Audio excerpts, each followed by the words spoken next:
Assalamualaikum warahmatullahi wabarakatuh. Selamat sore. Ketemu lagi dengan kami Rafli Hakiki Channel. Sebelum nonton channel kami kali ini, mohon dukungannya dengan like, komen, dan di subscribe bagi yang sudah subscribe. Kami ucapkan banyak-banyak terima kasih bagi teman-teman sahabat petani kopi. Di edisi kali ini kita itu akan membuatkan tutorial bagaimana ketika tanaman di kebun kita itu secara jarak tanam yaitu tidak sesuai dengan apa yang kita harapkan. Terkadang kita memiliki kebun itu bukan hasil dari tanaman kita sendiri. Entah itu dapatnya itu kita dapat beli lahan itu ataupun meneruskan dari lahan-lahan yang dimiliki oleh orang tua kita. Tentunya ketika kita menghadapi tanaman kopi yang tidak sesuai dengan apa yang kita harapkan, maka di situ skill kita, pengalaman kita dipertaruhkan ketika menemukan tanaman yang tidak sesuai. Dalam artian ketika kita menanam kopi, biasanya kalau tidak dibuat skema 2,5 meter persegi, bisa dibuat 2,5 meter ke samping, terus yang ke bawah itu ketika ada di lahan miring, yang ke bawah kita buat 3 meter. Kalau ada di lahan yang datar, bisa kita buat skemanya itu 3 meter persegi ataupun 2,5 meter persegi. Karena batang kopi itu akan berbuah maksimal ketika tidak mengalami tumpang tindih itu.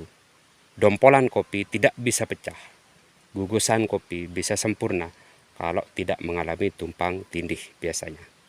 Bagus ketika masih memasuki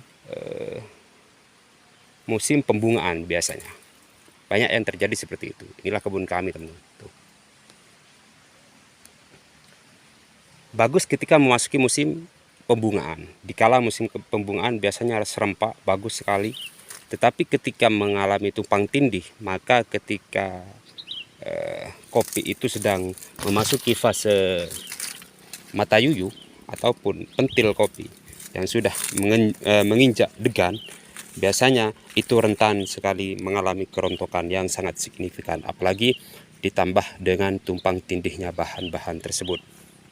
Maka antisipasi kita ketika mengalami hal-hal serupa, kalau kita pribadi ya monggo diambil sharing modelnya ini, teman-teman. Sharing, bukan niat untuk menggurui teman-teman, apalagi mengajari naudzubillah kalau mempunyai hal-hal bersifat yang seperti itu. Ini kita modelnya sharing, teman-teman. Satu contoh yang ini, karena lahan ini bukan kami yang menanam, ini saya cuma meneruskan saja, teman-teman, dari orang tua. Jadi kita harus pintar-pintar untuk mengatur ranting-ranting bahan-bahan tersebut. Ini paling tidak 1 meter batang yang ini dengan yang itu. Ini paling tidak kisaran cuma 1 meter, teman-teman. Nah, 1 meter. Ini batang yang sebelah, yang ini, terus yang ini batang yang sebelahnya. Lah, langkah awal pengalaman kita, skill kita dipertaruhkan ketika memasuki hal-hal yang seperti ini. Jadi kami sarankan ketika menemukan yang seperti ini, ketika di lahan jenengan ini terjadi hal-hal yang kayak punya saya. Jadi bahan B0 ini diumpamakan ini batang sebelah. Bahan B0 yang seperti ini kemarinnya, ini jangan sampai kita buahkan sampai 2 kali, teman-teman. Tetapi yang ke arah sini maksudnya, yang ke arah batang sebelah ini. Dan begitu pun sebaliknya, bahan B0 yang ini yang akan sekiranya tumpang tindih pada batang sebelah ini, kita buahkan 1 kali buah saja. Maka di situ kita harus menyimpan bahan itu setiap tahunnya, teman-teman. Tetapi meskipun tanaman itu tidak serupa dengan yang seperti ini, kita ya harus menyimpan bahan setiap tahunnya. Tetapi alangkah baiknya ketika ada tanaman yang sangat rapat seperti ini, makanya kita harus pintar-pintar mengatur ranting-ranting atau bahan-bahan B0 yang akan kita buahkan untuk tahun berikutnya. Tuh yang pertama. Jadi bahan yang batang sebelah jangan sampai memasuki B2 ataupun buah kedua kalinya. Dan yang batang sebelahnya pun jangan sampai berbuah dua kalinya. Jadi kita bisa atur yang sekiranya ranting ini tidak tumpang tindih ke batang sebelah, maka yang ke bawah kita pelihara. Yang ini pun yang ke bawah kita pelihara, ataupun yang ke sebelah sini kita pelihara, yang sekiranya tidak akan tumpang tindih pada batang-batang berikutnya. Itu tip yang pertama ketika kita menemukan hal-hal yang serupa seperti ini. Dan bisa kita lakukan penyambungan itu seperti ini.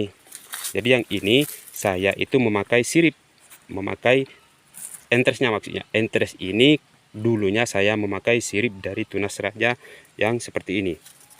Ini hikmah teman-teman, ini hikmah. Dan ini pun hikmah, tetapi yang ini siripnya saya ambil kemarin. Dulu, bukan kemarin.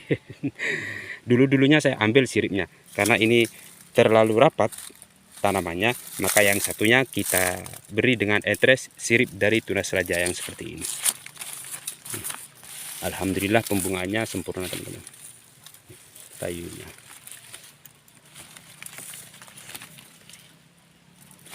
Jadi bisa kita manfaatkan siripnya ini. Sirip ini bisa kita manfaatkan kalau tanaman jarak di kebun kita itu terlalu rapat. Bisa kita memakai siripnya itu, ataupun bisa memakai ranting. Apakah siripnya ini bagus? Ya seperti ini hasilnya. Ini hasilnya. Alhamdulillah bagus juga. Tapi silau teman-teman. Panas nih. Alhamdulillah bagus juga. Dan mengeluarkan raja juga ini. Tapi lama. Mengeluarkan tunas rajanya lama ini teman-teman. Tujuan kita memakai sirip seperti ini karena modelnya ini merunduk langsung teman-teman. Kalau raja kayak gini. Kalau tunas rajanya. Kalau memakai siripnya, sirip dari tunas raja, entresnya, maka ini tidak makan tempat teman-teman.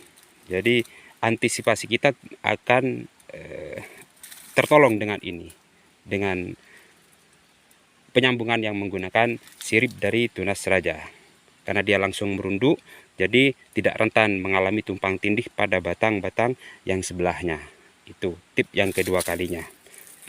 Yang pertama tadi, jangan sampai ranting ini memasuki B2, batang yang ini ataupun yang ini yang searah, maksudnya yang ini ke sebelah sini, yang ini yang ke sebelah sini. Kita atur yang ke sebelah yang ke sebelah sana, yang ke bawah maksudnya.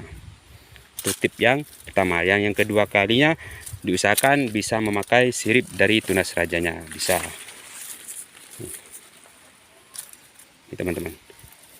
Alhamdulillah bagus juga. Yang ke bawah rata-rata yang kita pelihara. Bunganya nih bagus, sempurna. Inilah tip dari kami. Skill kita dipertaruhkan ketika seperti itu. Ketika mengalami penanaman yang ada di kebun kita itu, penanaman kopi tidak sesuai dengan pola-pola yang bisa kita terapkan. Sekian dari kami, kurang lebihnya saya mohon maaf. Sekali lagi jangan lupa like, komen, dan subscribe bagi channel kami. Sekian, assalamualaikum warahmatullahi wabarakatuh.